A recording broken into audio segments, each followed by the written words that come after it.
Good morning, everyone. My name is Patrick Nunziata, and I'm the trustee for the Toronto Ward 3 Etobicoke Lakeshore. I'm thrilled to be here with you all on this sunny Thursday morning. First and foremost, I would like to extend a warm and heartfelt welcome to the Honourable Premier Ford, Honourable Minister of Education, Minister Lecce, and the Honourable Minister of Labour, Immigration, Training and Skills Development, Minister McNaughton, as well as the Director of Education at the TDSB, Colleen Russell-Rollins. And finally, Chair of the Board, Rachel Chernos-Lynn. Welcome to Lakeshore Collegiate Institute. At Lakeshore Collegiate, staff and administrators are dedicated to fostering a learning environment that goes beyond the traditional academic boundaries. LCI's commitment to excellence is reflected in the rigorous curriculum offered here, one that seamlessly integrates the arts, technology, co-op experiences, and athletics. This approach ensures our students not only excel academically, but also develop a well-rounded skill set that will serve them well in an ever-evolving world. What sets Lakeshore Collegiate Institute apart is its dedication to providing unique pathways for our students to flourish, both inside and outside the classroom. Through the Specialist High Skills Major SISM program, LCI students have the exceptional opportunity to specialize their studies in one of 6 diverse sectors: construction technology, hospitality and tourism, cosmetology and aesthetics, culinary arts, business leadership, information and communication technologies, as well as transportation and auto mechanics. This innovative program empowers LCI students to gain industry-recognized certification and training, participate in apprenticeship opportunities, and develop essential employability skills through the cooperative education. I'm excited to hear more about today's announcement. Thank you all for joining us here today at LCI. And without further ado, I would like to welcome the Honourable Minister Lecce to say a few words.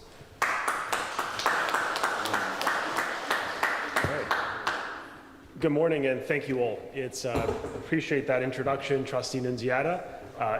In an ever-changing global economy, we are seizing the moment here in Ontario by implementing a strategy to graduate students with real life and job skills that will lead them into good-paying jobs. With nearly $700 million more in public education for the coming school year, the hiring of 2,000 additional teachers, and a back-to-basics focus on boosting reading, writing, and math, and STEM education, we know that above all, learning starts with students being in class. It's why we continue to make the case that the tentative agreement reached with OSSTF, our public high school teachers, on that process will provide stability. It's the best outcome for Ontario students who can benefit from in-person learning, academically, mentally, physically, and developmentally. And I'm proud to be here with the Premier and Minister McNaughton as students head back to class with more hands-on learning that is linked to real-life job skills in the emerging and expanding industries. Our government unveiled a series of curriculum updates that now mandate financial literacy in every grade, teaching students how to code, learning about robotics and AI, entrepreneurship and digital literacy, and critical thinking skills so students know how to think, not what to think. Now, along with Ontario's new language curriculum that brings back phonics and cursive writing, we have 700 more literacy-focused educators to help kids read and write. Now, next September, we're introducing a mandatory requirement that all students will take at least one technological education course in either grade 9 or 10 that will significantly help students access new pathways to emerging jobs. Now, our government is creating the conditions for economic growth. With the advent and expansion of EV and advanced manufacturing and nuclear and aerospace sectors, our focus is to help build the skilled workforce we need to grow our economy. And by better connecting learning in the classroom to the job market, young people can graduate with a competitive advantage, having benefited from more applied, hands-on, STEM-focused learning. Now, it's my pleasure to introduce Preston Lawrence, who's a student success story here from Lakeshore Collegiate Institute and the lead carpenter of Barbosa Carpentry. Thank you so much.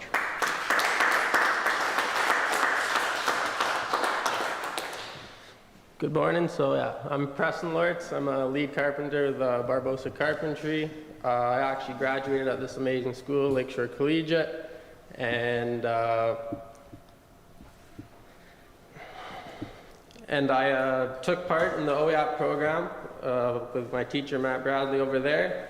and it really prepared me for the job site and really made me a lot better once I stepped foot on the job site, because it gave me a better understanding of the tools and a better understanding of the process of building. So it really pushed me and helped me to become the person I am today, 3 years into the job, and I love every second. It really, oh, sorry. I'd like to introduce the Minister McNaughton. I'm sorry.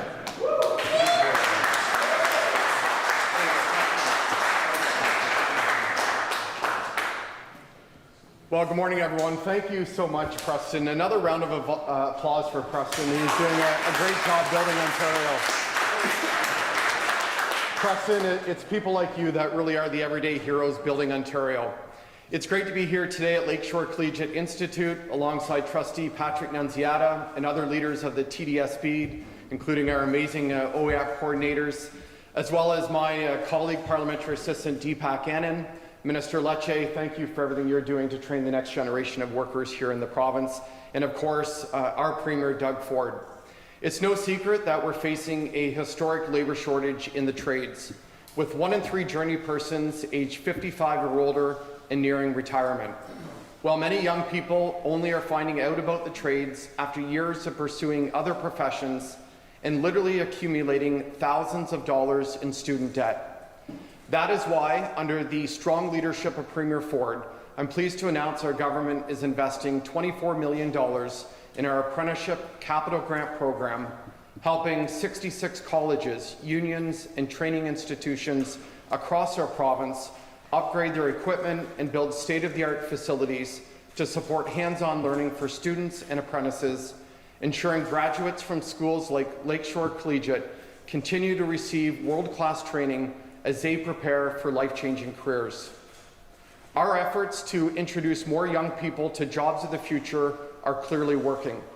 New apprenticeship registrations are up by 24% compared to last year to 27,319. And as a father of a girl, I'm proud to say we've increased the number of women registering to be apprentices by almost 30% in 1 year to 3,500. For far too long, parents and students have been told the only way to succeed in life is by going to university and getting a degree. This is simply not true. The skilled trades open a world of opportunity to anyone who wants a shot at a better job and bigger paycheck. Now I'm excited to turn things over to Premier Ford to talk about this historic announcement today we're making in the trades and just more of the details on that. So Premier, over to you. Well, good morning, everyone, and thank you, Minister McNaughton, for that introduction. And on behalf of Minister McNaughton and Minister Lecce and MPP Deepak Anand, I want to thank Principal Van Dyke and the whole team at Lakeshore Collegiate Institute for hosting us today. And you know, Mr. Van Dyke, it brings back memories when I walked by and I saw the Toronto Maple Leafs out there practicing, but all the football games I played out there against you folks, and yes, you probably kicked our butts a few times back then. But you know, the back to school, if everyone's back to school just a few days ago, I know this is a busy time and an exciting time for you and your staff getting ready. I want to thank you for all your hard work, and I want to wish everyone, the principals and the teachers and support staff, students and families, a fantastic school year ahead. I also want to acknowledge Trustee Patrick Nunziata. As I mentioned, I worked a long time with your aunt there, Patrick, great person. And Preston. Preston, what a great story. And you know something, stick to carpentry, because it's a lot easier than politics. Right? You're a great speaker there, my friend.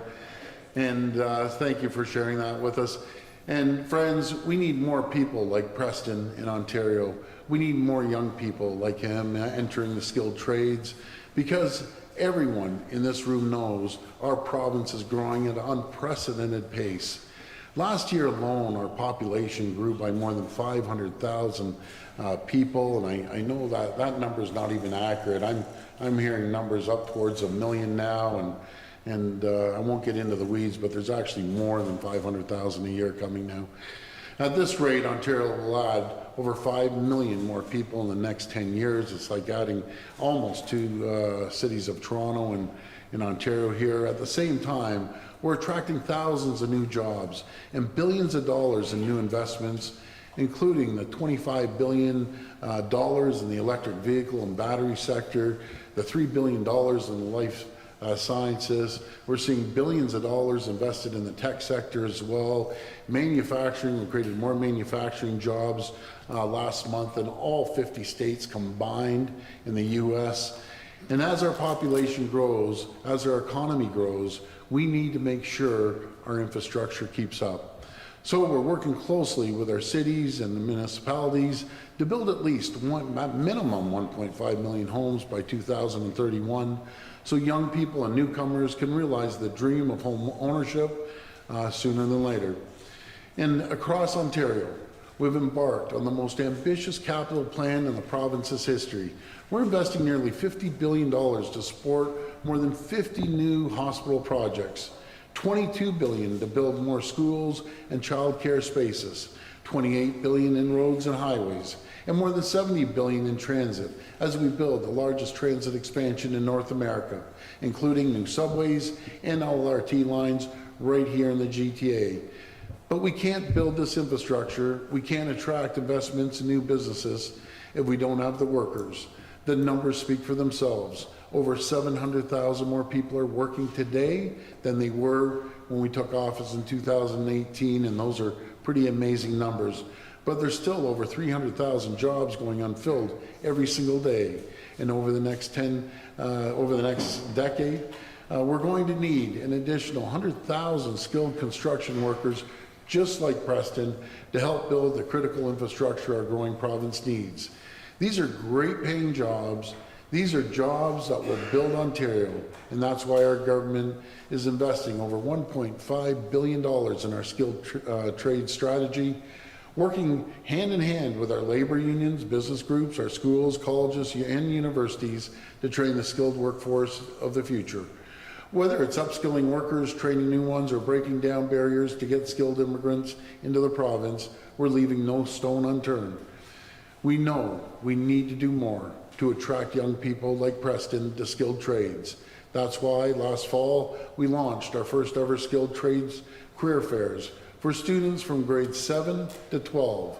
These fairs were absolutely huge success, with more than 13,000 students, parents, and teachers participating across the province.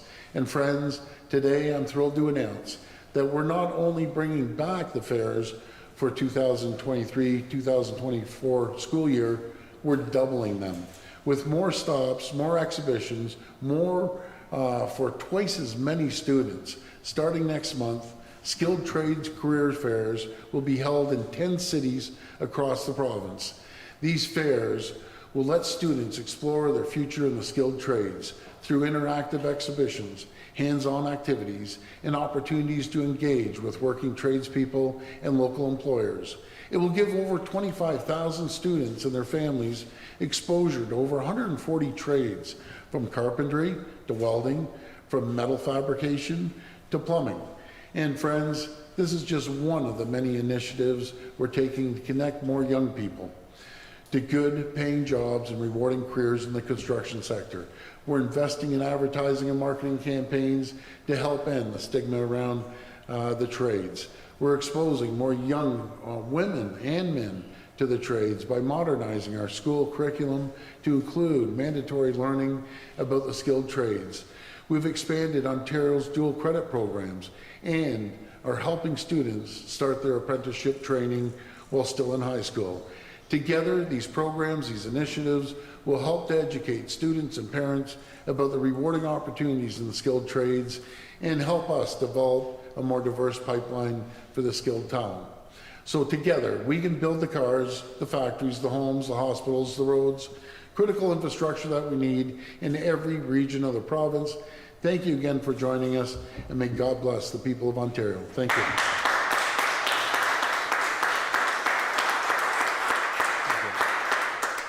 We'll now go to reporters' questions. If you could please line up at the microphone behind me. Please identify yourselves by name and outlet. And just a reminder, it's one question and one follow-up. First question. Yeah, hi Premier, Randy Rath with CHH TV. Hi, Randy. The Integrity Commissioner found that Mr. Clark buried his head in the sand while his rookie chief of staff led a chaotic and almost reckless process that was marked by deception. Do you not believe in ministerial accountability like Mr. Clark used to demand from the Liberals when you guys were in opposition? Yeah, I appreciate that, Randy. I have confidence in Minister Clark. He has a big file. I take full responsibility. The buck stops with me. Minister Clark did mention, and he'll be out today, we understand the process could be better, but our goal at the end of the day is to build 1.5 million homes at minimum. We're going to build them. We're going to do everything we can. We're going to use every single tool we can to make sure people like Preston can afford a home. And as Preston's building these homes, and I can't tell you, last night I had a phone call, and this is real. You know, I get phone calls all the time.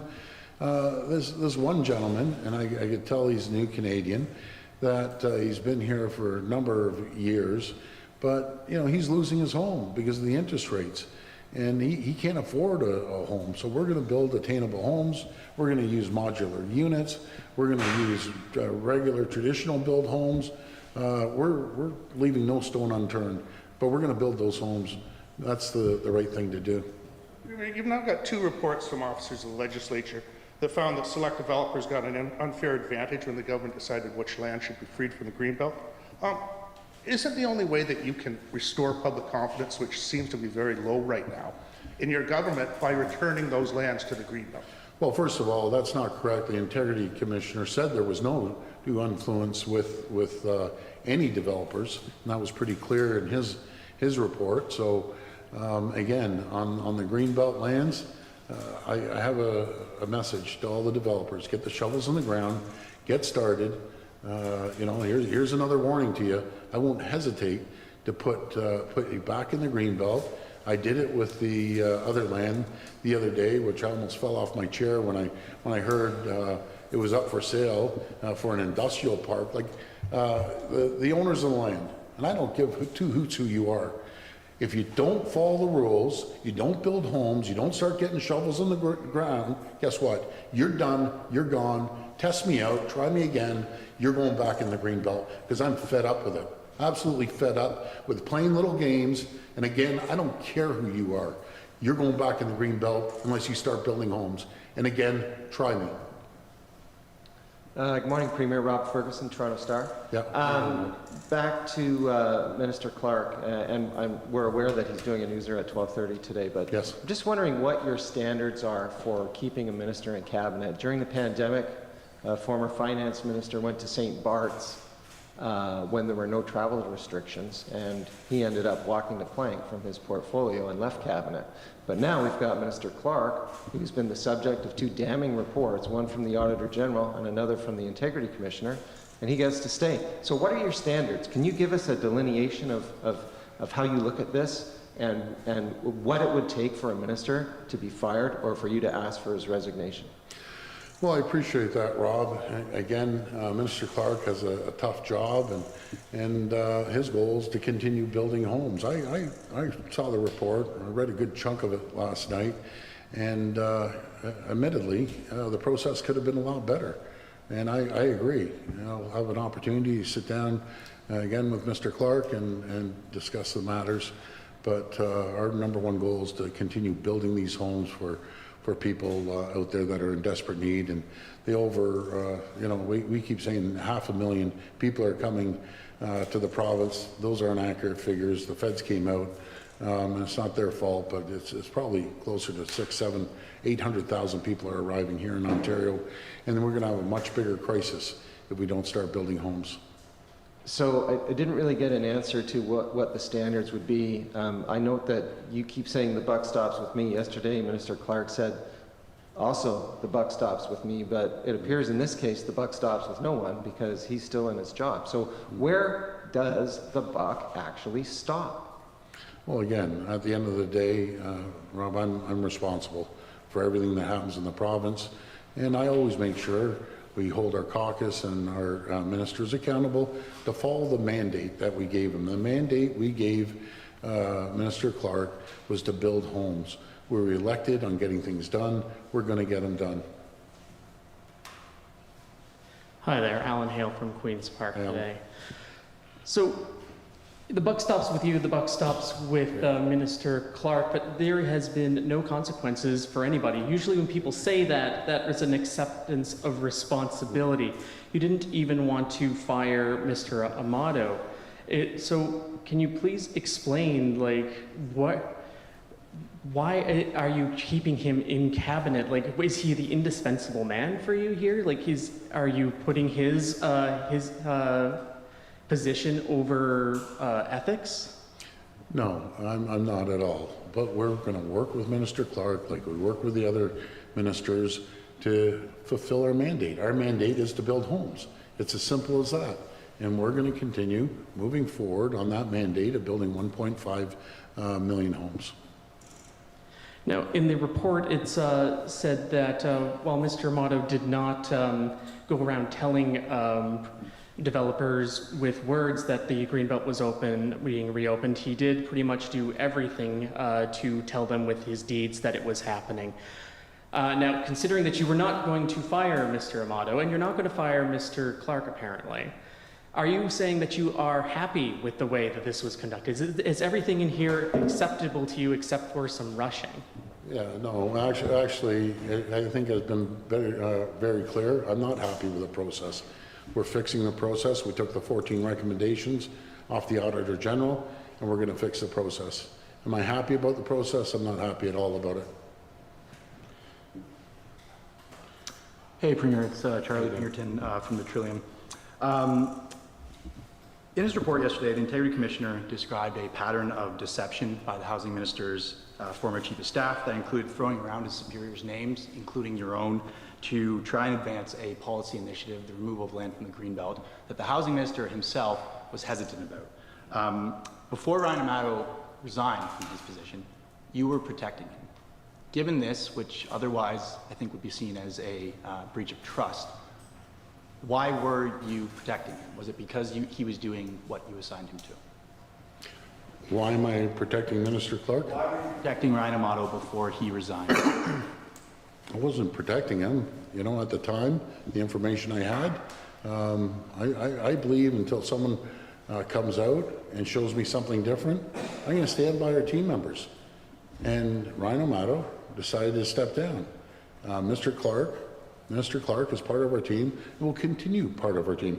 And sorry, I'm just reading some of these quotes from on my phone from the Integrity Commissioner. Just one of them. In this matter, I find that neither Minister Clark or Mr. Amato had any close ties, relationship with any of the developers. In fact, I have found that the Premier's office staff were not provided the information and direction. The Premier's office was kept in the dark.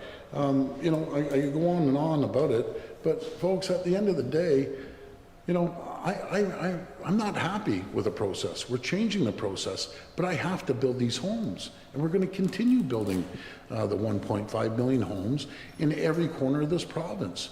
Because if I don't build these homes, the crisis that we're in is just going to get worse. And you know, we have some great municipal partners that are working with us. Some are having some challenges for one reason or another. I'm meeting with the federal infrastructure minister this afternoon. But right now, just think, if we didn't build homes, if the province didn't take the bull by the horns, it would be a disaster. We've stepped up. Yeah, has there been bumps in the road? Yes, there has been bumps in the road. But people are going to thank us years down the road for building the attainable, the affordable, nonprofit homes that we're going to be doing, and regular homes. Is your government done with removing land from the Greenbelt?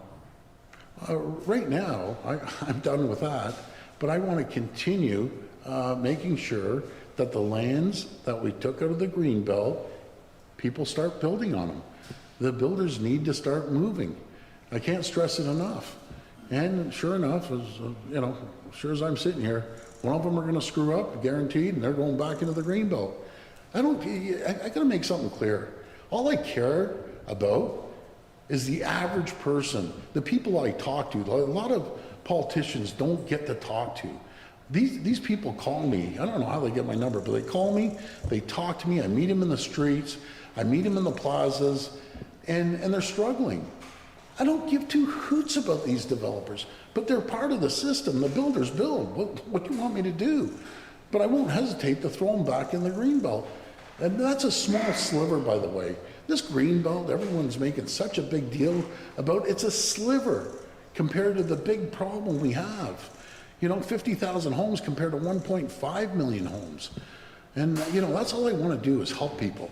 I have no other agenda but to help the common people get a apartment, a condo, a townhome, a detached home. And that's all I care about. That's the only thing I care about. Good morning, Premier. Colin DeMello with Global News. A lot of people watching right now, a lot of people want to know directly from you. Give us a sense. What does it take for someone in the Ford government to actually be fired? Well, again, I know, Colin, where you're going with this. I'm going to have confidence in Mr. Clark. I have confidence in my other ministers. We're going to move forward with building homes. That's it. What people are seeing here after this Integrity Commissioner and Auditor General's report is nothing but incompetence, right? From the Chief of Staff who decided to rush through a process, to the Housing Minister who looked away because he thought it was going to be too politically sensitive, to a Premier who directed his Housing Minister to open up the Greenbelt after promising Ontarians that you would never touch the Greenbelt. But Premier, Okay. at what point do you take personal responsibility here, and how are people to have trust in your leadership? Well, thank you for that, Colin, and I'm sure you just walked down the street from your home, that you have a home. But do you know how many people don't have a home, Colin? There's hundreds, there's hundreds of thousands of people that there's hundreds of thousands of people that don't have homes. And yes, 2018, we didn't have a housing crisis. You know why we didn't have a housing crisis, Colin? Because there was no jobs here. People weren't coming here. Because the last government lost 300,000 jobs. There was no interest in coming to Ontario. But now, since we've been in office, we've created an environment and condition for people around the world to come to Ontario. Let me finish, Colin. To come to Ontario. When we have a housing crisis, I have two options, Colin. I sit back like the other government did and let the whole province fall apart, or we move forward and we build homes.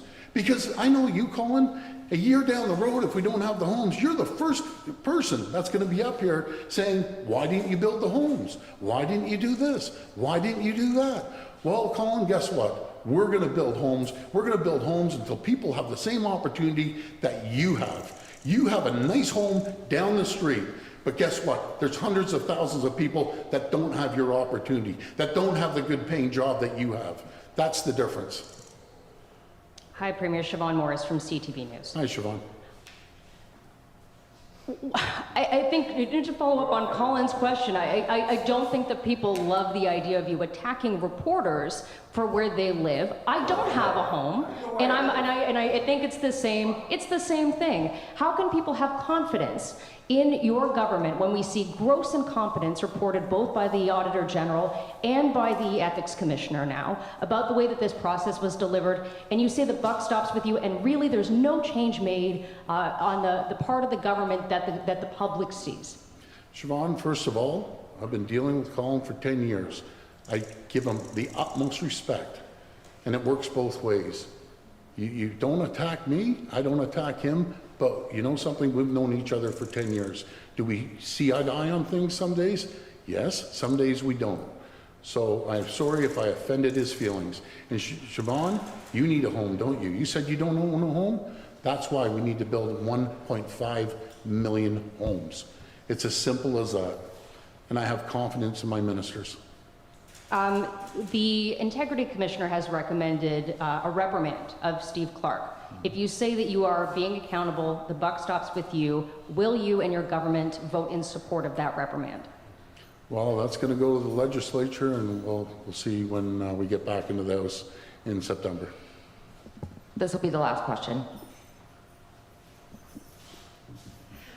Hi, Lorenda Redikoff with CBC News. Reading this report, this is a minister who wasn't doing his job, and that's on your most important file, building those 1.5 million homes. This sounds like a bad deal for taxpayers. They weren't getting their value out of this minister. So what do you say to them? Well, what I say to those taxpayers, we're building homes. And those same taxpayers, if you don't own a home, you're going to be able to buy a home. What I say to people that are going to look to buy a home, we're going to have an opportunity to go out there and buy an attainable home, have an affordable home, non-profit homes. We're going to create more rentals. That's what we're going to do. Folks, we have two choices. We walk away and throw up the white flag and say we aren't building. Leave it up to the municipalities to do. Leave it up to the federal government. That's not what we're about. We're a government that gets things done. That's the reason we're leading the world, leading North America in job creation, economic development. It's not because we sit on our hands. It's because we get the job done. We move forward. And what's one of the most important things right now, a crisis that we're seeing, is people that can't afford a home. We have asylum seekers. We have immigrants coming here. I got a call from one of my MPPs out in Aurora that there's 50 people living in churches' basements. I have 170 people in church basements up in Rexdale. You know, you can sit there and go back and forth, or you can get it done. We're going to get it done as a government. We're going to build homes. Thank you. Follow up, the Integrity Commissioner's report showed that you sent the housing minister a mandate letter shortly after the last election. Why didn't you campaign about opening up the Greenbelt and these land swaps? Well, I think I've answered this before, but I'll answer it again. You know, in the last election, we didn't have a housing crisis. And just up to a few months back, I didn't know the federal government was going to bring in over 500,000. Now we learn that those aren't accurate numbers. It's probably up to 800,000 arriving. Like, I didn't get a phone call from the minister. I didn't get a phone call from the prime minister saying, surprise, surprise, we're dropping these many people into your province. And by the way, good luck, you deal with them. That's the reason we have to make sure that we use every tool in our toolbox to build homes. So I ran on getting it done. I ran on building homes, making sure that we're building transit and infrastructure in schools and hospitals. And guess what, folks? We're the only government. We do what we say we're going to do. Some people may not like it, but we're going to get it done. Thank you.